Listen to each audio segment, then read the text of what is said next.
অবশ্যই হালাল পদ্ধতিতে প্রেম করা যাবে। মনে রাখবেন, প্রেম, ভালোবাসা, কারো প্রতি টান, কারো প্রতি আকর্ষণ, কাউকে দেখে ভালো লাগা, এটা সৃষ্টিকর্তার পক্ষ থেকে আসে। কাকে যে কখন ভালো লেগে যাবে, কাকে যে কখন অন্তরে টানবে, এটা বলা যায় না। কোনো মানুষটা সাধারণ হতে পারে, আপনি কারো কাছে সাধারণ কেউ একজন, কিন্তু আপনি হতে পারেন কারো কাছে তার পৃথিবী।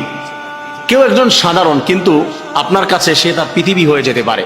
এই আকর্ষণ, এই ভালোবাসাটা, এটা সৃষ্টিকর্তার পক্ষ থেকে আসে। কাউকে দেখে মানসিক শান্তি পেয়েছেন, দ্যাটস এনাফ ফর ইউ, আপনার জন্য এটা যথেষ্ট।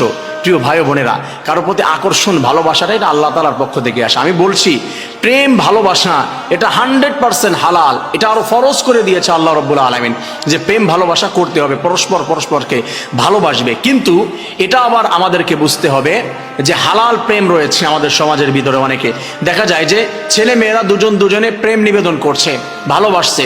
কিভাবে প্রেম করেন? ফতুয়া জিজ্ঞাসা করে, হুজুর হালাল প্রেম জায়েজ আছে না? যে হ্যাঁ, হালাল প্রেম তো জায়েজ। বলছে, আমি একটা মেয়েকে ভালোবাসি, বিবাহ করেছেন? না, বিবাহ করি নাই, তবে আমাদের প্রেম হচ্ছে হালাল। কেমন হালাল? আমি কোনোদিন তার হাত ধরি নাই।